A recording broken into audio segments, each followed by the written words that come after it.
লোকসভা ভোটের ঢাকে কাঠি পড়ল। গত শনিবার নির্বাচন কমিশনের তরফে প্রকাশ করা হলো ভোটের দিনক্ষণ। রাজ্যের যে 7 দফায় ভোট গ্রহণ হবে তার মধ্যে আসানসোল ও বর্ধমান দুর্গাপুর কেন্দ্রে ভোট রয়েছে চতুর্থ দফায় 13ই মে। ভোট নির্বিঘ্নে সম্পন্ন করতে নির্বাচন কমিশনের নির্দেশ পুঙ্খানুপুঙ্খভাবে মেনে চলা হবে বলে জানিয়েছেন পশ্চিম বর্ধমান জেলার নির্বাচনী আধিকারিক তথা জেলা শাসক এস পান্নাবলম। জেলার নির্বাচন কমিশন সূত্রে জানা গিয়েছে, গত উপনির্বাচন চেয়ে আসানসোল কেন্দ্রে এবারে ভোটারের সংখ্যা বেড়েছে।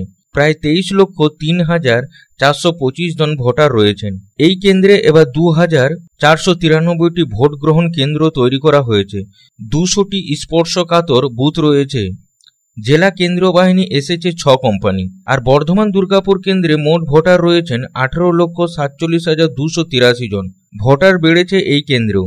সর্বদলীয় বৈঠক করে পশ্চিম বর্ধমান জেলার নির্বাচনী আধিকারিক এস পান্নাবলম জানান, ভোট ঘোষণার পরেই মুহূর্ত থেকে আদর্শ নির্বাচন আচরণবিধি বলবৎ করা হয়েছে। সব রাজনৈতিক দলের কাছে এই আচরণবিধি মেনে চলার আহ্বান জানানো হয়েছে। ভোট গ্রহণ নির্বিঘ্নে ও শান্তিতে পরিচালনা করতে নির্বাচন কমিশনের নির্দেশ পালন করা হবে। এরই প্রেক্ষিতে সোমবার আসানসোল দুর্গাপুর উন্নয়ন পর্ষদের সভাকক্ষে জেলা প্রশাসনের তরফে সর্বদলীয় বৈঠকের আয়োজন করা হয়। সর্বদলীয় বৈঠকে জেলা শাসক S Pannavalam, police commissioner Sunil Kumar Chowdhury সহ পুলিশ এবং প্রশাসনের আলা আধিকারিক উপস্থিত ছিলেন। সর্বদলীয় বৈঠকে বিভিন্ন রাজনৈতিক দলের প্রতিনিধিদের আসন্ন লোকসভা নির্বাচনে নির্বাচন কমিশনের যে সকল গাইডলাইন আছে সেগুলি নিয়ম পালন করারও পরামর্শ দেওয়া হয়। 25 এপ্রিল রয়েছে স্ক্রুটিনি, যেটা নমিনেশনের স্ক্রুটিনি দিয়ে 26 এপ্রিল হবে।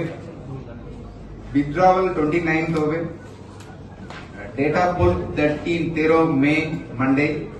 কাউন্টিং সবার জন্য। आसनसोल থেকে संतोष मंडलेर रिपोर्ट, पब्लिक टाइम्स।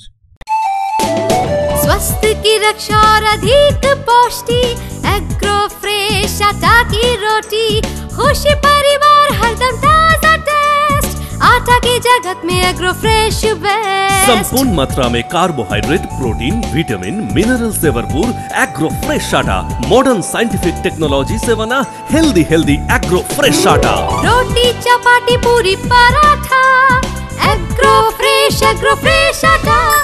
স্বাস্থ্যোজ্জ্বল দেহে সঠিক পুষ্টি, এগ্রো ফ্রেশ আটা রুটি, এগ্রো ফ্রেশ